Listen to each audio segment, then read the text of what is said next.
so parang ano na siya parang all nature na siya. All nature na siya.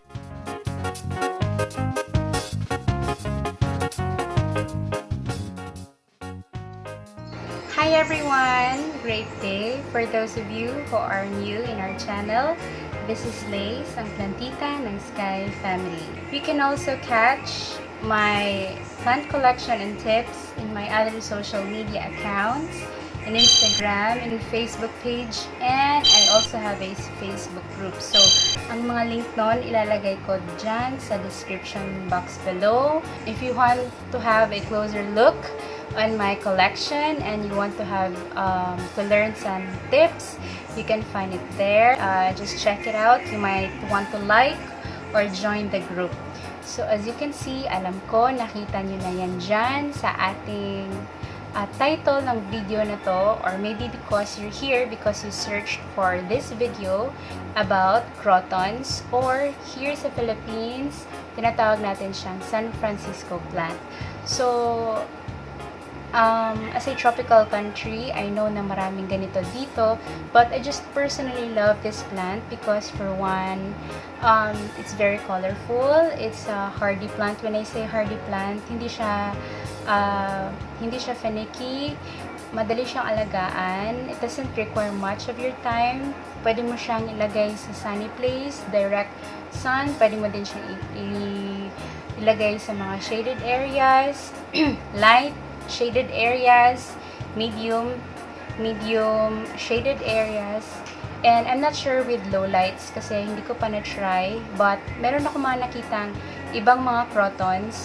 They are situated in a not very bright shaded area, and gumaganda din yung colors nila kasi nagda-dark siya. Meron ako mga nakita na nilalagay sila in shaded areas, yung hindi sila na tatamaan ng direct light and hindi masyadong bright, and nag-iiba yung color nila, nagiging darker sila, which is also for me a very nice one kasi maganda rin minsan pag nakakita ka ng plant na dark yung color nila, yung may violet or yung merong almost black na may pagka-violet, and it's just nice.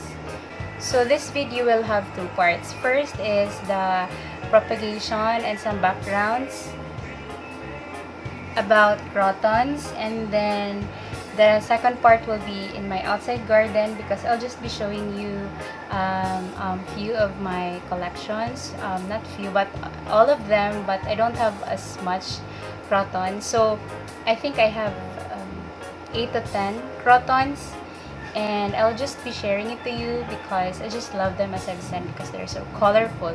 Okay, so a few months ago, medyo naging into ako sa pag-watch ng plant vlogs, and maybe it also became one of my inspiration for making this channel and making this plant vlog series kasi parang nag-research talaga ako about plants. I came back to researching about plants kasi mahilig ako mag-plant, pero yun pala, yung mga plants, they have different style sa pagpa-plant, style talaga. May different process sila sa pagpa-plant, and merong mga plants na gusto ng direct light, meron din parang mga plants na ayaw ng direct light. So, those kind of things, mga specific things, hindi ko yan alam. So, I have to go on researching through Google, through YouTube about plants.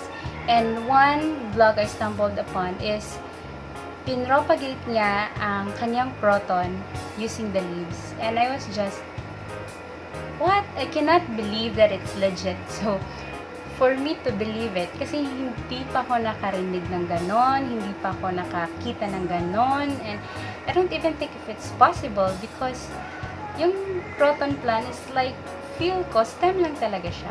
So, nakita ko, so I did it myself, and just to prove to myself that it was legit, and it was not, and that it was possible, mainly that it was possible.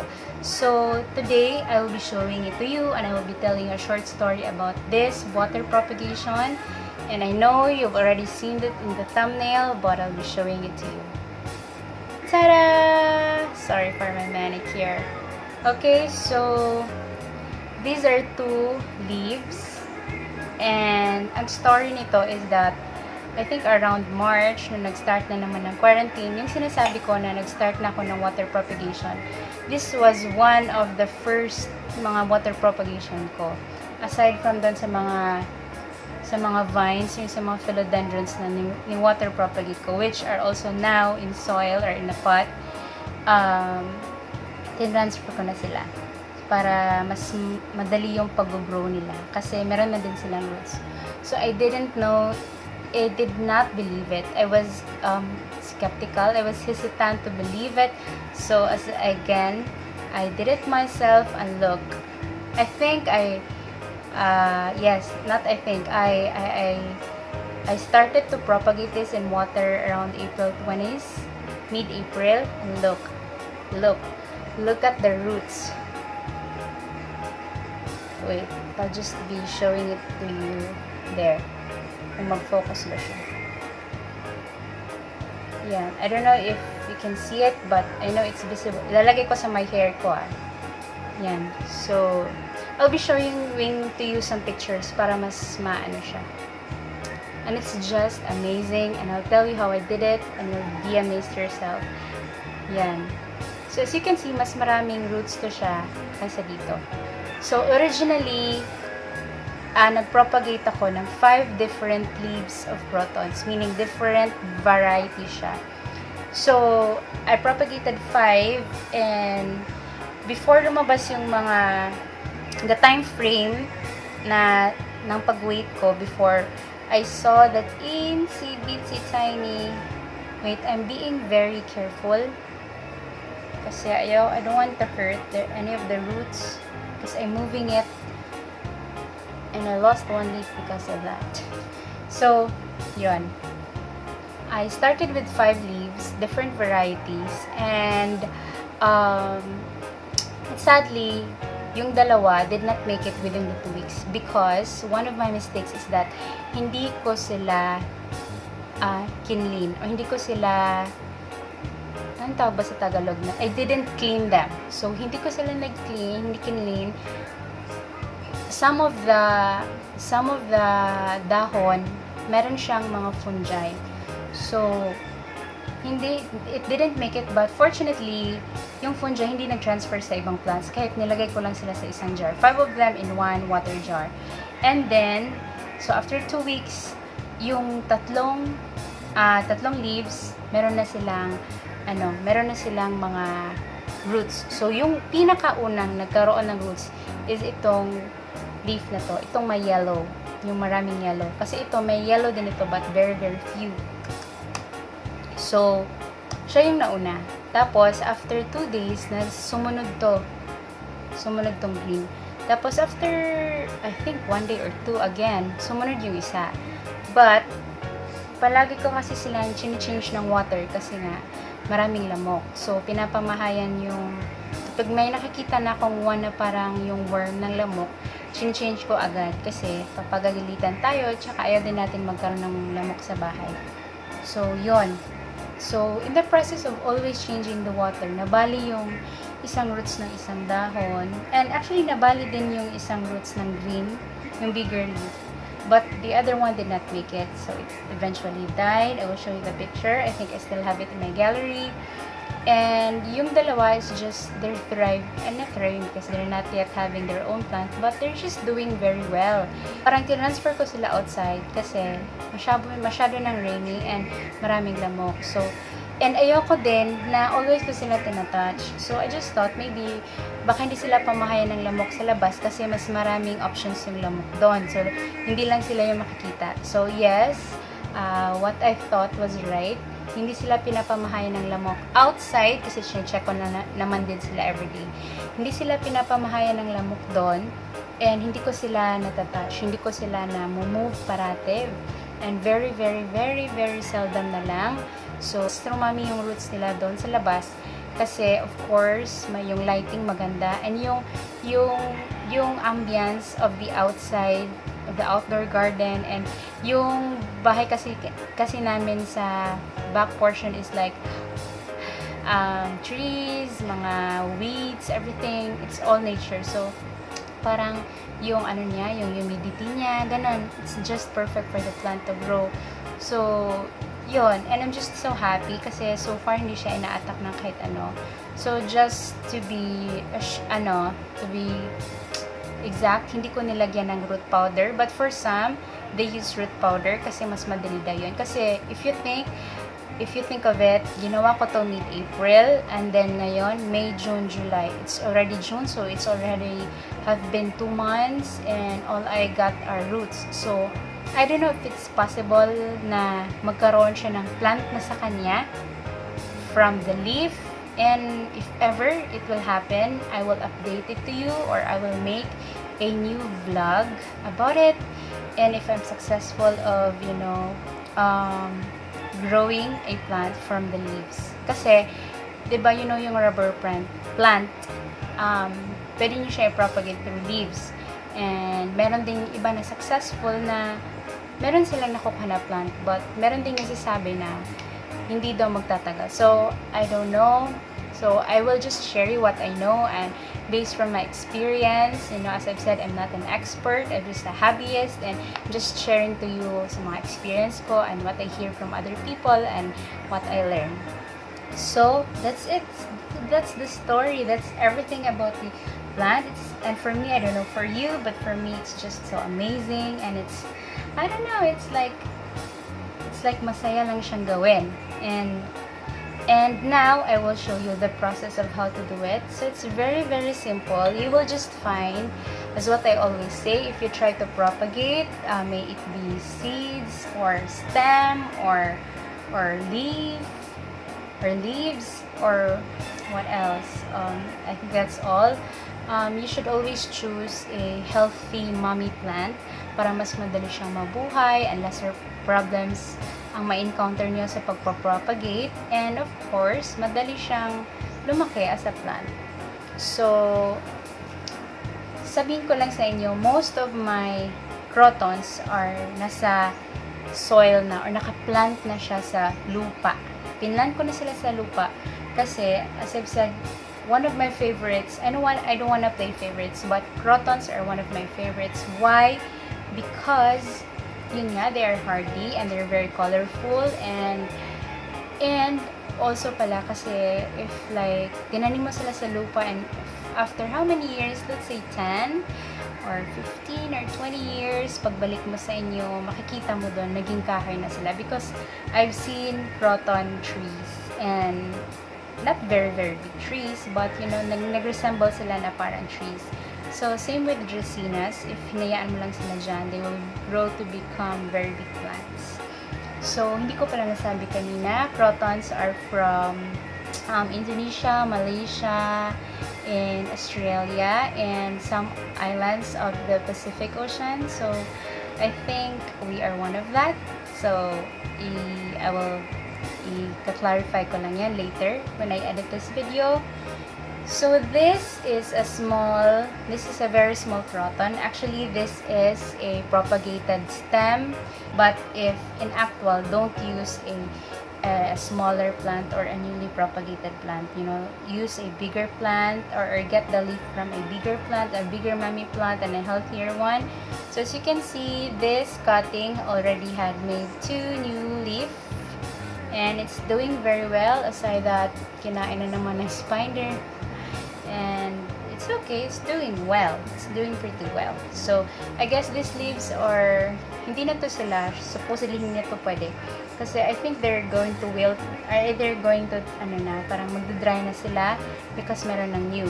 So, let's just say this is a big mommy plant and this is a healthy mommy plant. Though it's healthy, but it's not a mommy plant yet.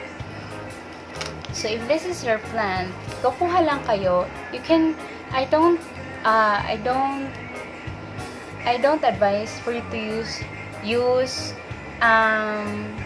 scissors, kasi parang mabe-break nyo yung pinaka-stem, yung pinaka-dito ng leaf. So, I would advise to just use your hands. Okay? So, ito yung ginawa ko. So, I'm just showing it to you. So, let's say ito. Ito na lang nasa baba. So, you will just break it very, very, very carefully. Yan. I don't know if you can see it. Oops, you can see there was a drop of a sap. Yan. I don't know if you can see it, but there's this sap. So, you can say na, you did the right thing. You did the right thing in cutting. You will know kasi wala nang natira doon, hindi siya naputol. And kasi yung mga crotons, yung stem nila na pinagagalingan ng leaf is parang mag-leave sila ng parang circle or in a round form. And yun yung parang you will know that you did right. Okay, so I hope this is making sense. Okay, so as I've said, it's better to use larger or bigger leaves, healthier leaves, and hindi naman yung new. Do not use something like this, yung green. Do not use something like this because it's still very young. Siguro yung ano na, yung medyo adult na, pero hindi yung old. Not the old one, okay? Because they're about to die. Na yung leaves, okay. And then you get a clean water, a clean tap water. Just use the clean tap water. And hindi ko nga even ginamit yung parang kinuha ko the night before and then ginamit ko in the morning. But if I am to give you an advice, it's better to use a distilled water or yung purified water kasi wala yung chlorines, and kung wala naman pwede ding tap water, but mas mabuti yung kinuha nyo na siya in the evening and then you will use it the next day. Okay, so yun lang yung sa akin, no? So you will just put it in the water. Pwede naman isa-isa, 1 jar, 1 leaf, pwede ding 3 or 5. I think that is one of the mistakes I made kasi masyadong marami in 1 jar. Oh no. I really have to seriously put this back. So it's there and you're just gonna leave it and put it in a bright place in your house or in your garden, not direct sun kasi baka masunog siya kasi wala pa siyang ability to survive by itself. So just put it in a place na shaded and bright, nakakita siya ng bright sun, not the direct one ha. So yung filtered light na. So pwede sa pag-glass yung window nyo, you can just put it, what I did is I put it beside the window and it can see bright light all through the day. Yes, and especially in the morning.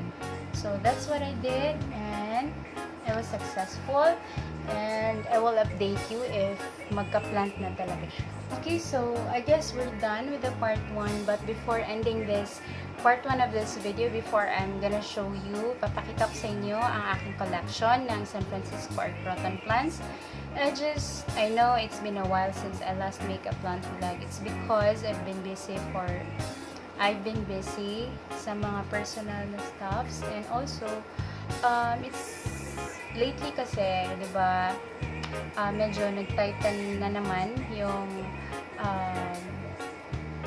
mga borders natin dito sa Cebu province because medyo rumarami po ang mga cases ng COVID-19 dito. So, I'd just like to take this moment to you know, hindi kasi ako yung tao na pag may problema or may emergency, hindi nyo makakita na nagpapanik ako or yung parang nararattle ako, gano'n. So, it's parang silent lang ko, pero it's all in my mind. Iniisip ko yan siya. So, kasi pag nagpapanik na ako, hindi na ako makakapag-isip. So, it's all in my mind. Nag-isip din ako, nag-worry din ako. Actually, I sometimes medyo overthinker. Hindi, most of the times, I'm an overthinker and I'm a worryful person. And it's hard to change that because that's your makeup, right? So, ganun lang talaga. So, I just like this, grab this opportunity to always, to just remind people to, you know, to still observe proper hand washing, sanitizing, and wag muna tayo talagang lalabas ng bahay pag hindi kailangan. And if it's possible to get the goods you need, I mean the food, the water, na malapit lang sa bahay nyo, that's better. Huwag niyo gustuhin na pumunta pa sa mga towns, to the market, kasi as much as possible, we want to avoid crowded places or avoid mingling with people na may maraming interaction with whoever it is, diba? Kasi we want to be safe as much as we know, as much as we want. We want to be safe, and of course the people around us. So as much as possible, let's stay at home, let's be clean, and let's pray, and let's be positive, and wag tayo masyadong mag-worry, as long as let's just pray, and let's do the things that we need to do, and of course follow natin ang guidelines ng government, because they also want this problem to be done and gone, because sino naman ang hindi gusto na bumalik sa dati yung life natin, although we are always saying na this is the new normal, it can never go back to the old times again, but of course, I mean, what I'm trying to say is that wala naman sigurong tao na ayaw na mawala tong pandemic na to, and somehow mag-live tayo or will continue our lives not worrying about this, diba? Because this kind of things, hindi lang naman yung self natin ang wino-worry natin.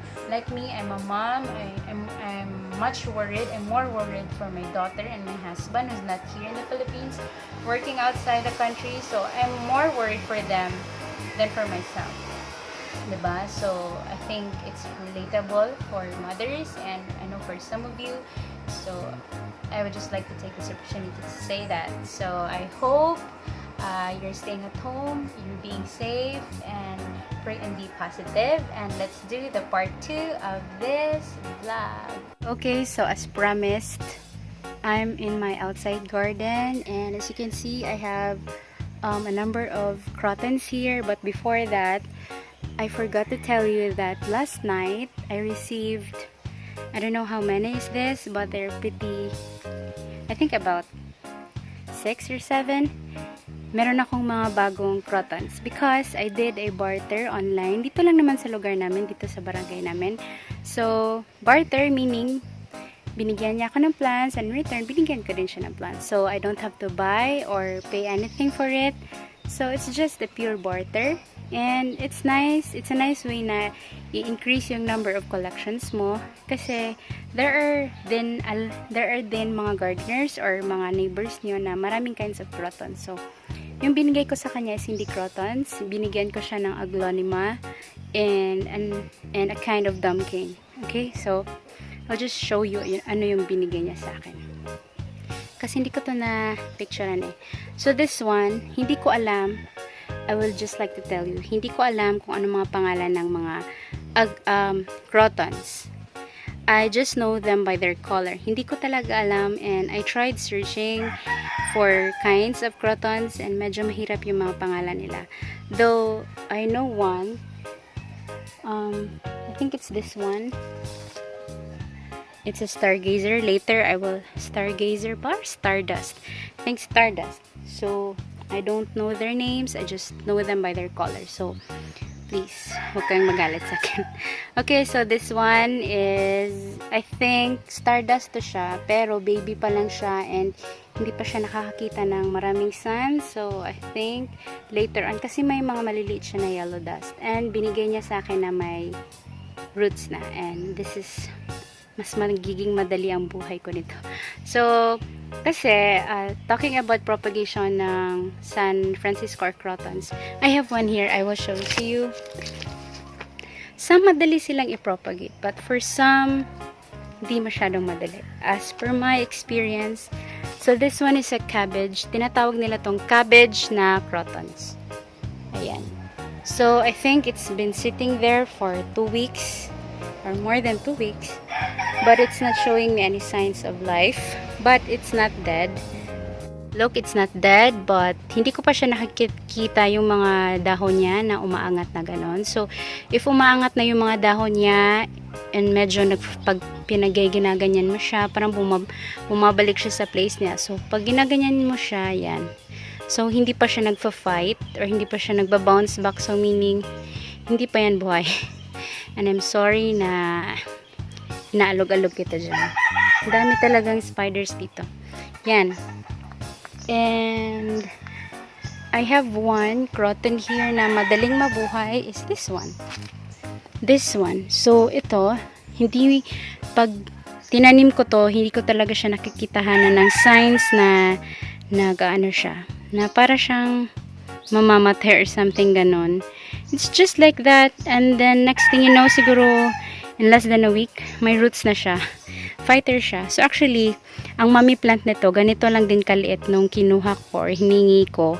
And then, ngayon ang laki na niya. So, I will show you yung mommy plant niya. Okay, so I will show you the mommy plant. This is the mommy plant now, and it's kind of big. It's kind of big na, and I think it's a smaller version of these Croton plants. Pag may tinatawag silang dwarf, I guess ito yon. But hindi din ako pa nakakita ng malaking ganito. So supposedly, maliliit lang talaga mga dahon niya, ganyan. Ay, daming lamok. Sorry. Yun. Maliliit talaga mga dahon niya. But, nung kinat ko siya before naging rainy season kasi I want to propagate, and this is one. Actually, this, I have 3 cuttings, and yung dalawa binigay ko na. And, yan. Nung kinat ko, yan, tumaas siya. Tumaas siyang bigla. So, I don't know if it's gonna, forever ba siyang magiging ganyan na mataas, or babalik lang siya sa ganito. I don't know, maybe effect din ng pagkakat ko yan. Yan. So, as you can see, it has one. So, I tell you, madali talaga siyang tumubo. Kasi, pinlant ko siya, ganito siya kaliit. July this year. Last year. So, magwa 1 year na pala din siya. So, compared to this one, hindi siya masyadong lumaki. Maliit lang nilaki nito. So, ito, grabe. So, from that, after 1 year, ito na siya. 1, 2, 3, and yung plus 3 na pinutol ko na for propagation, and yung pinutulan ko na isa, may additional 3. And hanapin ko lang yung isa, yung hindi ko na mahanap. Anyways, yun ang story nun. So, it's very big. So, yun, back to my face. Okay, I'm sorry, I'm just holding my phone kasi yung stand ko, nagiba siya. So, that is, so we're lucky kasi walang masyadong sasabihin ko sana na walang masyadong manok na nag-iingay. At yan nga, nag-ingay siya. Mag-ingay. Okay. So, ito yon. The next one is this one. So, this is a curly one. Curly-curly ang kanyang leaves. Curly-curly ang kanyang leaves, and it's just all green. And I think pag mas nainitan to siya, magkakaroon siya ng mga yellowing spots. So, we'll see. And the next is, I have, oh my god, this one. This one I like because gusto ko yung malalaking dahon. Gusto ko rin naman din yung maliit. But I have a special place in my heart. Nainganyo din ako pag malalaki yung leaves. So I also like small, I like long, I like short. I think I like everything. This one, wala pa siyang leaves, so I have to propagate this.